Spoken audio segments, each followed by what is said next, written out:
ये सब अली के दुश्मन हैं, अहले बैत के दुश्मन हैं। दुनिया में इनके वेबसाइट्स हैं लाखों हजारों की तादाद में।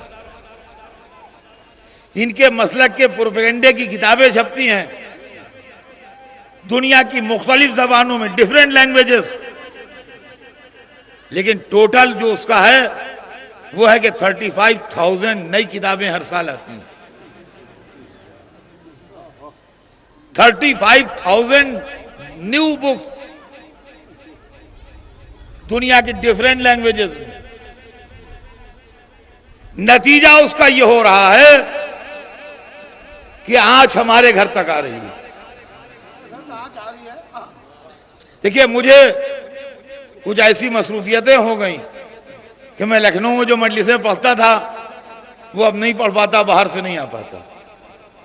महाराज जहां जाता हूं वहां जिक्र हुसैनी करता हूं, किसी और मकसद से नहीं। ये एक ही मजलिस है मेरे पास जिसके अंदर ज्यादातर लोग मुझे साल में एक दफा सुनते हैं। लिहाजा मेरा भी फर्ज है कि आपको हालात से बाखबर करता चलूं। हमारे पास 5 किताबें ना निकलेंगी, वो 35,000 छापते हैं। हमारे पास 10 वेबसाइट ना मिलेंगी, उनकी 10,000 हैं। हमारे पास मुकाबले का जरिया सिर्फ मजलिस है। ये जो मुहर्रम आता है, ये मुहर्रम हमारा वाहिद जरिया है सर्वाइवल का, जिंदा रहने का, अपने बच्चों को मजहब समझाने का, दीन बताने का। और ये चूंकि इमामों का दिया हुआ है, ये मुहर्रम आपका बनाया हुआ नहीं है। ये आप ना समझिए, मजलिसें आप करते हैं बेशक, मगर ये तोहफा आपको इमामों का दिया हुआ है। चूंकि ये तोहफा इमामों की देन है, लिहाजा हर मीडिया इसके सामने आके सरनिगू हो जाता है। और जब मैं जवानी में लखनऊ में पढ़ा करता था, जबकि मिसाल है उस वक्त के जवान अब बुढ़े हो चुके होंगे, और उस वक्त इस वक्त जो बच्चे नौजवान बैठे हों उस वक्त पैदा नहीं हुआ होंगे।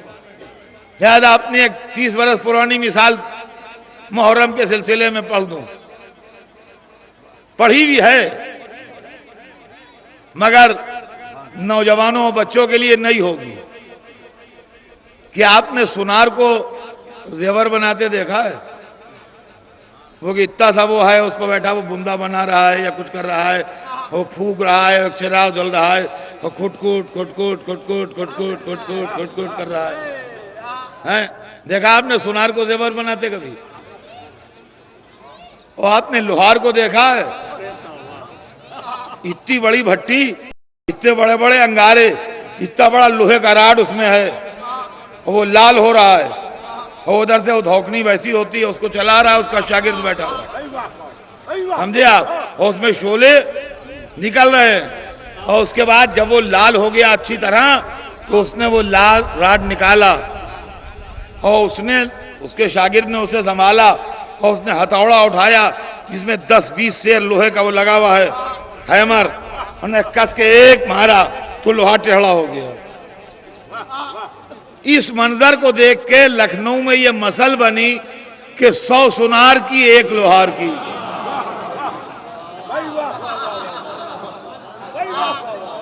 इस मंजर को देख के लखनऊ वालों ने ये मसल बनाई कि 100 सुनार की 1 लोहार की। यानी सुनार 100 दफा खुटखुट खुटखुट खुटखुट करे तो वो काम नहीं होता, जो लोहार का एक हाथ। तो असल में तबलीगात की दुनिया में सारी दुनिया मिल के जो कर रही है खुटखुट खुटखुट, ये 100 सुनार की हैं। मुहर्रम आया और या अली का केक,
लिहाजा अज़ादारी और मुहर्रम का तहफ़्फ़ुज़, मजलिसों का तहफ़्फ़ुज़ बहुत ज़रूरी है। ये मैं इसलिए पढ़ रहा हूँ कि लखनऊ में इसका असर कम है, लखनऊ वाले ज़्यादा नहीं जानते हैं, लेकिन बाहर की दुनिया में ज़बरदस्त मूवमेंट चल रहा है मुहर्रम के ख़िलाफ़, और चलाने वाले हमारे अपने लोग हैं। एक गिरोह वो है जो कहता है मजलिस का फॉर्मेट बदला जाए, यानी ये तरीका जो मजलिस का है जैसे हो रही है ये ठीक नहीं है। स्टेज हो, कुर्सियां हो, तकरीरें हों, वो ज्यादा मॉडर्न और अप टू डेट तरीका है। एक तहरीक उठी है अभी कि सोगवारी 3 दिन की होती है इस्लाम में। ये 2 महीने 8 दिन का मुहर्रम जो है ये इस्लाम नहीं है, इसलिए कि सोगवारी और जो है वो 3 दिन होती है, और ये तो 2 महीने 8 दिन है, ये 3 दिन से बहुत ज्यादा है। ये सही नहीं है। हालांकि ये लोग सब जाहिल लोग हैं, यानी किसी के दिमाग में ये ख्याल ना रह जाए कि मैं चाहता हूं कि उसको क्लियर भी कर दूं, चाहे कोई बच्चा ये ना सोचे कि भाई सोमवारी तो 3 दिन है। नहीं, ये झूठ है।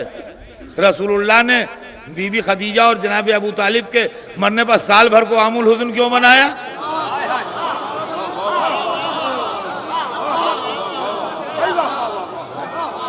अगर सोगवारी 3 दिन है, रसूलुल्लाह साल भर सोगवारी कर रहे हैं,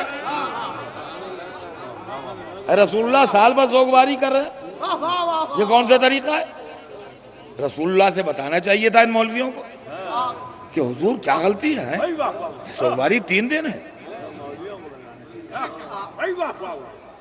मजलिसें अमा पगलियां बांध बांध के और हवाएं ओढ़ ओढ़ के, ये हाँ साहब हम वाह वाह के लिए नहीं पढ़ते, हम काम की बातें बताते हैं, हम ये करते हैं, हम वो करते हैं, और बेकार की बातें बके जा रहे हैं और कह रहे हैं काम की बातें बताते हैं।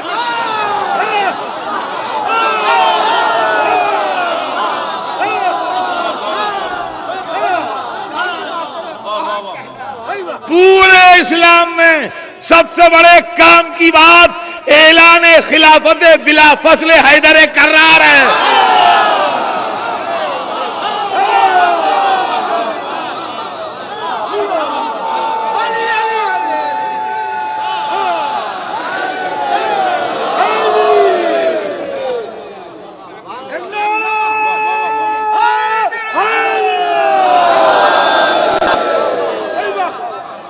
इसलिए कि हम क्या और हमारी हैसियत क्या और हमारा किरदार क्या और हमारा इल्म क्या और हमारा पढ़ना क्या और हमारा सुनना क्या, सबसे बड़ी चीज कायनात आलम में अल्लाह के बाद रसूल थे, और रसूल ने जिंदगी भर काम की बातें बताई, और जब बता चुके तो आखिर में कहा गया अगर ये न पहुंचाया तो कुछ न पहुंचाया।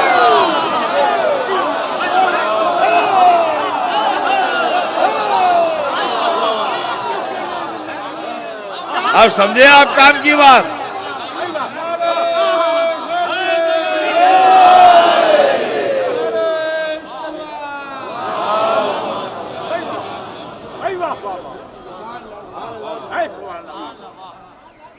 समझे आप काम की बात? तो उनका काम की बात, तो ये तहरीकें दुनिया में चल रही हैं, और इन तहरीकों के पीछे क्या क्या है अल्लाह मुझे माफ करे, बहुत कुछ। बहरहाल अल्हम्दुलिल्लाह सारी दुनिया में हम उस एलिमेंट से बरसरे पैकार हैं, और हारी भी लड़ाई नहीं लड़ रहे हैं, जीती भी लड़ाई लड़ रहे हैं। इसलिए कि दुश्मन जो है वो सामने आके बात करने की हिम्मत नहीं करता, आंखों में आंखें डाल के, जैसे मैं बोल रहा हूं।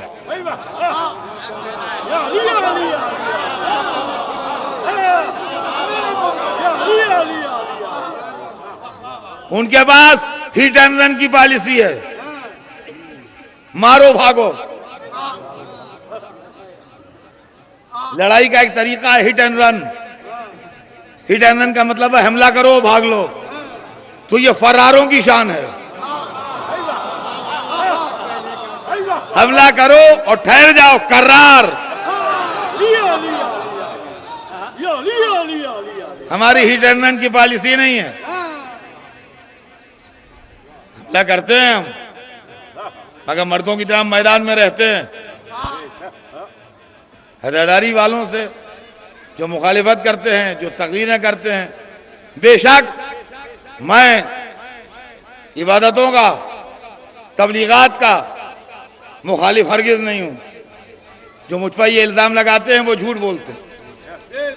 हर चीज जरूरी है, लेकिन जो नुक्ता समझाना चाहता हूं वो समझ लीजिए। एक मुल्क के लिए हेल्थ केयर भी जरूरी है कि उसके आवाम की तंदुरुस्ती का भी अच्छा इंतजाम हो, अस्पताल अच्छे हों। एक मुल्क के लिए स्कूल और तालीम भी जरूरी है, एजुकेशन, कि उसके सिटीजन जो हैं वो तालीम हासिल करें। एक मुल्क के लिए कम्युनिकेशन भी बहुत जरूरी है, ट्रांसपोर्ट भी बहुत जरूरी है, हर चीज बहुत जरूरी है, हर चीज बहुत जरूरी है। लेकिन सबसे जरूरी चीज जो है वो डिफेंस है।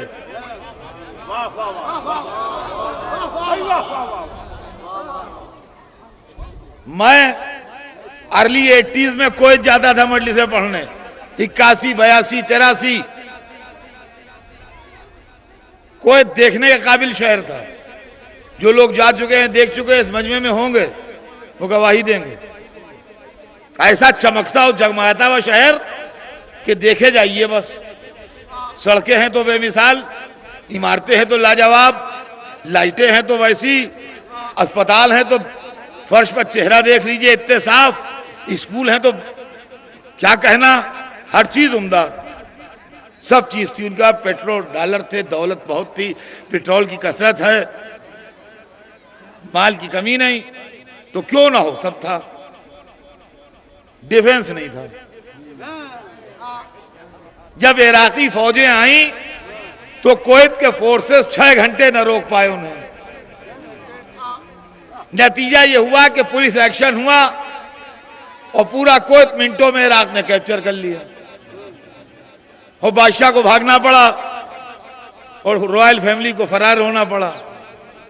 और जो लोग वहां बेचारे रोटी रोजी से लगे थे वो भी परेशान होके अपने अपने शहरों चले गए। या आपको भी याद होगा, मैंने बच्चों को नहीं मगर जवानों को, अधेड़ उम्र के लोगों को याद होगा, हमें भी याद है। तो जिसके बाद डिफेंस नहीं होता, हर चीज दुश्मन ले लेता है। नमाज भी जरूरी है, रोजा भी जरूरी है, तालीम भी जरूरी है, इक्तिसादियात भी जरूरी है, मुलाजमत भी जरूरी है, सच बोलना भी जरूरी है, ईमानदारी से रहना भी जरूरी है, मगर जिक्र अहले बैत आपका डिफेंस है।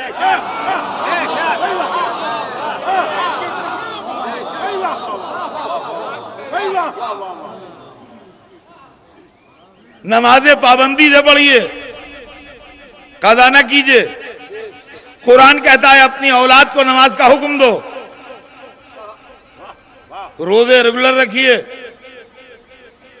बहुत सवाब है। शब जुमा दुआए कुमैल पढ़िए, रमजान शरीफ में तिलावत कुरान कीजिए, आमाल खैर बजा लाइए, नेकियां करते रहिए, मगर साथ में फज़ाइल अली सुनते रहिए। इसलिए कि नमाजें, रोजे, दुआए कुमैल आपका किरदार बनाएगी, मगर आपका डिफेंस नहीं है। आपका डिफेंस गदीर है।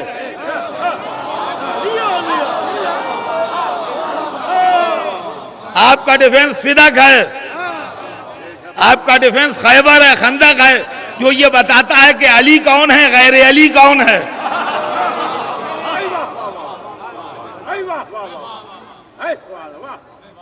वरना हमारे बच्चे अगर दूसरे रास्तों पर निकल जाएं, इस प्रोपेगेंडे के सैलाब में जो वहाबियत का प्रोपेगेंडा चल रहा है, तो अब हाथ मलते रह जाइएगा, कुछ कर ना पाइएगा। हाथ मलते रह जाइएगा, कुछ कर ना पाइएगा। देखिए, मैं फिर बार बार कह रहा हूं कि मेरे जुमलों को गलत ना समझिएगा, हर चीज जरूरी है, मगर डिफेंस पर एतराज ना कीजिए। खैबर हमें अली और गैर अली का फर्क बताता है, खंदक हमें अली और गैर अली का फर्क समझाती है, गदीर हमें अली का मर्तबा बताती है, मुबाहिला हमें अजमत अहले बैत बताता है। अब अगर मजमा वाह करता है तो ये उसकी मोहब्बत अहले बैत है, हम क्या करें?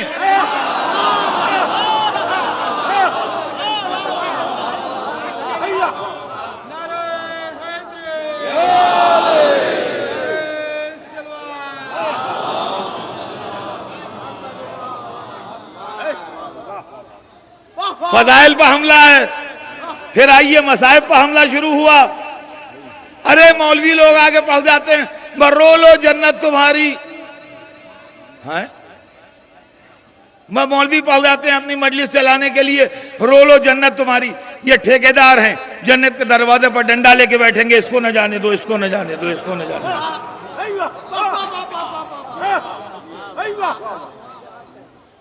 मौलवी आगे पढ़ जाते हैं, रो लो जन्नत तुम्हारी, रो लो जन्नत तुम्हारी।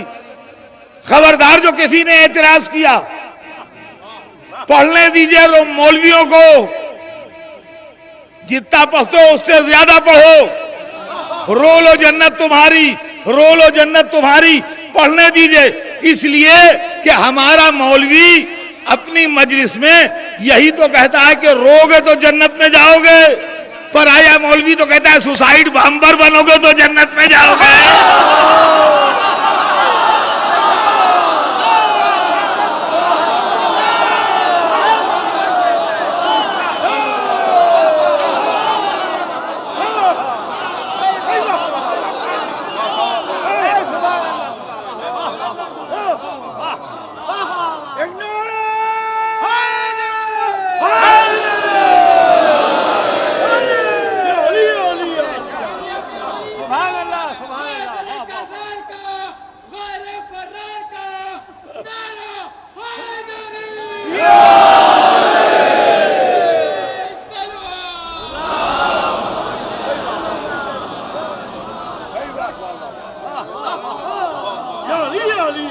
तो अज़ीज़ान गिरामी, ये रोना जो है ये हमारी जिंदगी की अलामत है। ये रोना भी हमारे मासूमीन की देन है। हम जन्नत की बात नहीं करते, उन्होंने वादा किया, हमने जन्नत नहीं मांगी। वो करीम लोग हैं, उन्होंने कहा है जो रोएगा उसे जन्नत दे। हमारी डिमांड नहीं है। अज़ीज़ान गिरामी, ये जन्नत भी, ये रोना भी, रोने को भी छोड़िएगा नहीं। रोने ही ने आपको बचाए रखा है, वरना हम ही वो कौम हैं कि जिसके ऊपर करबला का वाकया गुजरा है। करबला के हम ही वारिस, हमारे इमाम थे जो शहीद हुए थे। लिहाजा करबला से डायरेक्ट रिश्ता हमारा है। और यहां मेरे नौजवान और बच्चे भी बहुत हैं, मगर बहुत पढ़े लिखे लोग भी बैठे हुए हैं। मैं सूरतें पहचान रहा हूं। जिन कौमों पर बुरे वक्त पहुंचते हैं, जैसे हम पर वाकया करबला गुजरा, इसके दो रिएक्शन हो सकते हैं, आइदर आर, या ये, या तो हम में पशमुर्दगी पैदा हो जाए, डिप्रेशन आ जाए, जिंदा रहने का हौसला, गम की शिद्दत खत्म कर दे। तो जो कौम डिप्रेस हो जाए, पशमुर्दा हो जाए, जिंदगी की दौड़ से कट जाए, वो 100 बरस के अंदर अंदर मर जाएगी। हम जी के क्या करेंगे जब हुसैनी न रहे? अब घर में शादी क्या होगी जब उनका घर उजड़ गया? अब खुशी क्या मनाएं जब उन लोगों की खुशी छिन गई? अगर ये रिएक्शन हो तो 100 बरस के अंदर अंदर खत्म, या उस वाकये के नतीजे में हम एग्रेसिव हो जाएं। देखिए ये भी रिएक्शन हो सकता है। अली अकबर मार दिए गए, अब किसी का जवान बेटा हो जी क्या बात है, मारो। जब अली अकबर न रहे तो अब कौन रहेगा? अली असगर के गले पर तीर लगा, ले लेके गोदियों से बच्चे खींच खींच के दीवारों पर दे मारो। अरे मासूम बच्चे हुआ करें, अली असगर से बढ़ के मारो। अरे बेगुनाहों की बस्ती है, क्यों जलाए दे रहे हो? हुसैन के घर से बढ़ के फूको। तो दुनिया के सबसे बड़े दहशतगर्द हम होते, जो खुद भी मरते और अपने साथ आधी से ज्यादा दुनिया को भी लेके मरते। ये आपके आंसू हैं जिन्होंने ना आपको दहशतगर्द बनने दिया और ना आपको जिंदगी की दौड़ से अलग होने दिया। ये अदादारी और गिरिया और ये इमामों की दी हुई चीज है। आज उसी वाकये की याद मनाने के लिए आप जमा। ऐसे वाकयात और ऐसे मौके मैंने सुने हैं, मगर मेरी जिंदगी में दूसरा मौका था ये।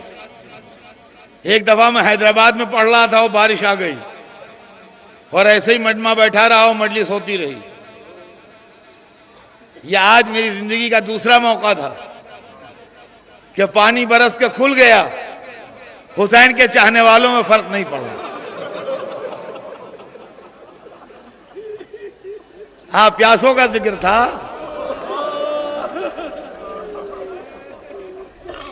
हम पर क्या असर होता। ए करबला के प्यासे,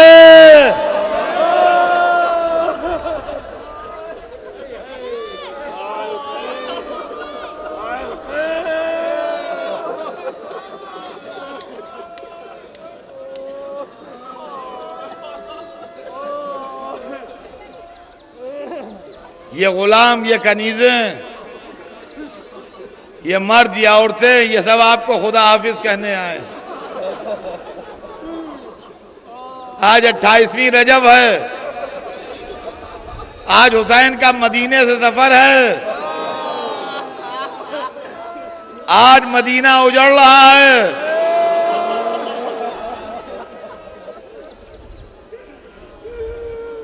एक दिन वो था कि जब हुजूर मक्के से मदीने आए थे, मदीने की छोटी छोटी बच्चियां हुजूर के इस्तकबाल में ये कहती भी निकली नहीं, ताला अल बद्रो अलैना, हमारे यहाँ चांद निकल आया। हे मदीने वालों, आज चांद डूब रहा है।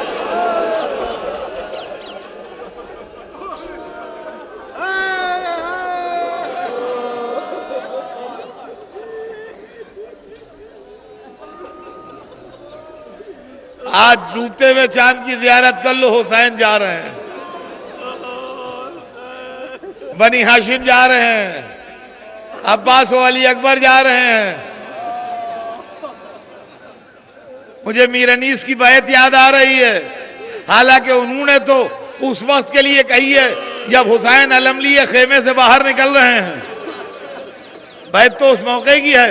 लेकिन मदीने से जब बनी हाशिम जा रहे हैं, मेरा दिल चाहता है मुनासिबत से अनीस की बैत यहां भी पढ़ दूं कि सुबह शबे फिराक है, प्यारों को देख लो, सब मिलके डूबते हुए तारों को देख लो।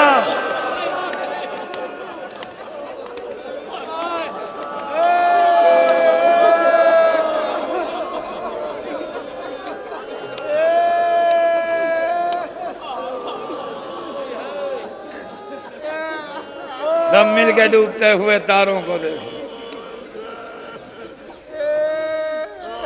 26वीं रजब को शाम को सवाले बैत उठा, 27वीं रजब सफर की तैयारी में गुजरी।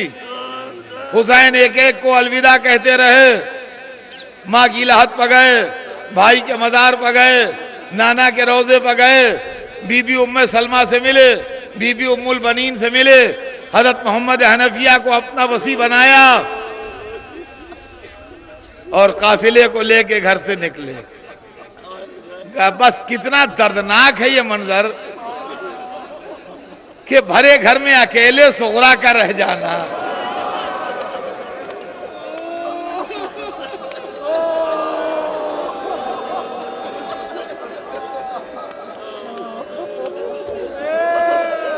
हाँ, कितना दर्दनाक है ये मंजर। इसलिए कि और सबके लिए तो ये घर 10वीं मुहर्रम को वीरान हुआ, मगर बीबी सुगरा के लिए तो 28 रजब को वीरान हो गया। इसलिए कि जो घर 28 रजब को वीरान हुआ फिर आबाद नहीं हुआ।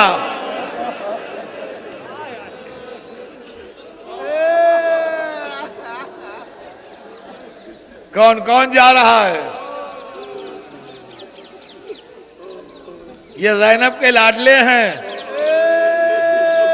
औन मोहम्मद, जाफर तैयार की यादगार। ये अकील के बेटे हैं जिनके सरबराह मुस्लिम अपने अकील हैं। ये अली की औलादे हैं, अब्बास आलमदार, और उनके भाई ये अली अकबर हैं, ये कासिम हैं। और अजीज़ान गिरामी, तारीख लिखती है कि 28वीं रजब जिस दिन से सफर शुरू हुआ और 10वीं मुहर्रम के असर से कुछ पहले तक 2 जवान हर वक्त हुसैन के साथ रहे।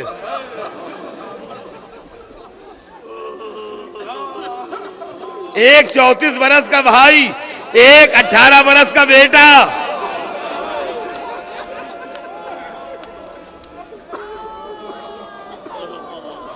अली अकबर हर वक्त बाप के साथ साथ, और अब्बास की खिदमतें 2 थीं, कभी हुसैन की सवारी के पास, कभी ज़ैनब की अमारी के पास।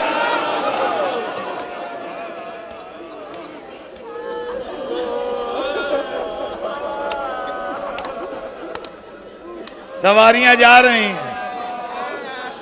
मदीना वीरान, मस्जिदुन नबी अलविदा, मदीने के दरो दीवार खुदा हाफिज। हुसैन मदीने से निकले, 28 रजब को मदीने से निकले, मक्के आए, 8वीं जिलहिज तक मक्के में रहे। 8वीं जिलहिज को मक्के से निकले, दूसरी मुहर्रम को करबला पहुंचे। करबला पहुंच के काफिला 2 हिस्सों में तकसीम हो गया।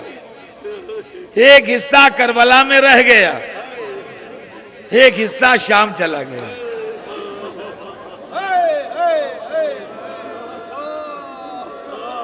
हाँ जी,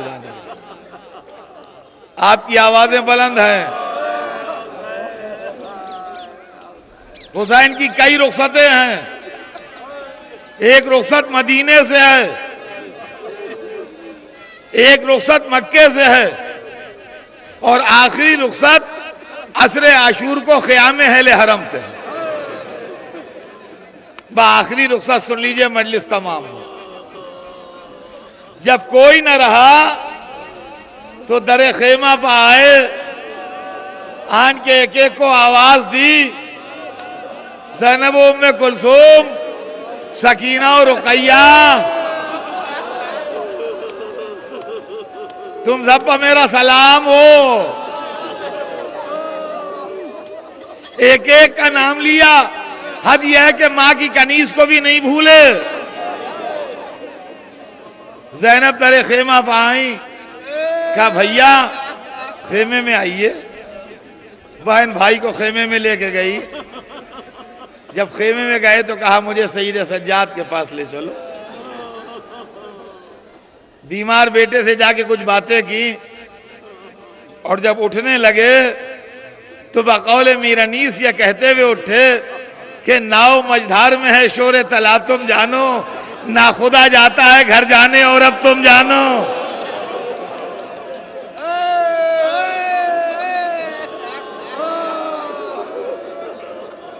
और अब जो आगे बढ़े तो बहन समझ गई कि आप भाई नहीं आएंगे। कहा भैया आप जा रहे हैं, सैदानियों की आखिरी ख्वाहिश पूरी कर दीजिए। कहा ख्वाहिश क्या है बहन? कहा ये बीवियां एक दफा आपको रुखसत करना चाहती हैं। कहा बहन क्यों कर रुखसत करेंगी? कहा एक हल्का बना लेंगी, आप उसमें आ जाइए ताकि दिल भर के आपकी जियारत कर लें। हुसैन ने कहा मुझे मंजूर है, ये लीजिए हल्का बना। हुसैन आए, एक एक का चेहरा देखा और उसके बाद सबको तलकीन सब्र की। अब मामा हाथों पर लिया, हाथ उठाए, कहा खुदा इन्हें मेरे गम में सब्र दे दे।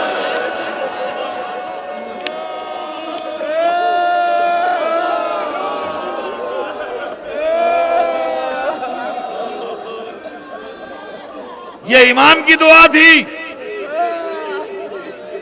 हल्का खुद ब खुद टूट गया। बस हुसैन रुखसत हो रहे हैं, अब जाके नहीं आएंगे खेमे में। उस हल्के से खेमे के दरवाजे तक की जो तस्वीर है, अगर सही मानों में आदमी की तसव्वुर कर ले तो मर जाए। रवायत बताती है करबला में हुसैन की 7 बहनें थीं, 2 मासूमा की बेटियां थीं, 5 मौला अली की और बेटियां थीं, तीसरा हुसैन की 7 बहनें थीं। वहां से लेके दरे खेमा तक जो आए तो 7 बहनें गले में बाहें डाले, चारों तरफ से हुसैन को घेरे हुए, वाह मोहम्मदा, वाह मोहम्मदा, बिखराए बाल, पहले हरम साथ साथ थे, पटके में शायदी के सकीना के हाथ है। अलविदा, खुदा हाफिज, वाह हुसैना।